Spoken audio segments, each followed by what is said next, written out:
అందరూ Thums up ఇచ్చారు కదా, థమ్స్ అప్ తను చేయగలిగి చేస్తారు. ప్రభుత్వం చేయగలిగితే చేస్తుంది, లేకపోతే చేయలేదు. ప్రభుత్వం చేయడానికి పెట్టుకొని ఇటువంటి గొప్ప కార్యక్రమం నేత్ర అనేది ఒక మనకి నిజంగా కూడా చాలా అవసరం. అటువంటిది ఇప్పుడే అన్న చెప్పినట్టు మీరేంటంటే ఊరు వదిలిపెట్టి నెల్లూరు పోయి దీనికి చేయించుకోవాలంటే కొంతమందికి ఆర్థికంగా ఇబ్బందులతో చూపించుకోకుండా దాన్ని పెద్ద చేసుకొని కనపడకుండా పోవడం ఇటువంటి చాలా దగ్గరలో చూస్తున్నాం. సో ఇటువంటి కార్యక్రమాలు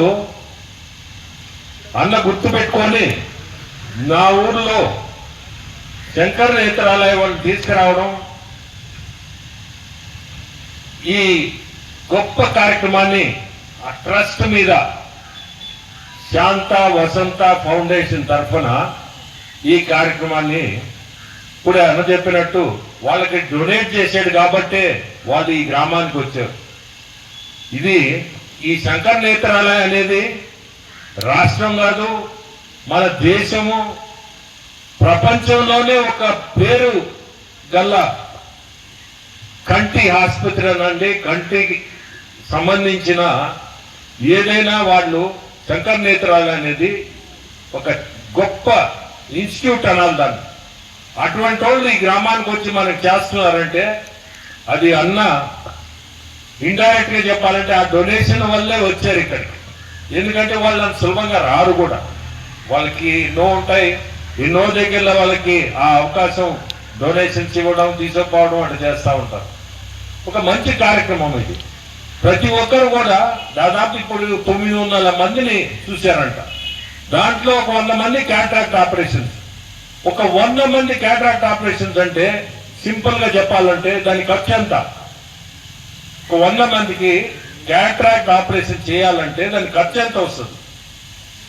సో దాదాపు ఒక 10,000 రూపాయలు ఒక క్యాటరాక్ట్ ఆపరేషన్ 50 ఇంటూ ఒక 100 మందికి చేసినా దాన్ని చూడండి అది ఎంత అమౌంట్, దాదాపు 50 లక్షలు అవుతుంది.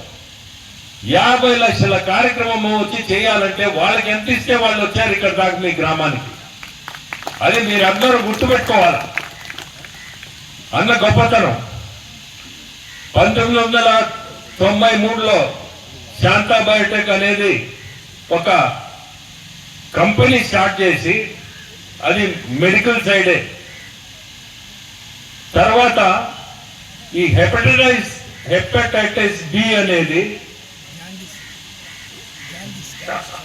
జాండీస్ కి సంబంధించింది. అంటే మీకు జాండీస్ అంటే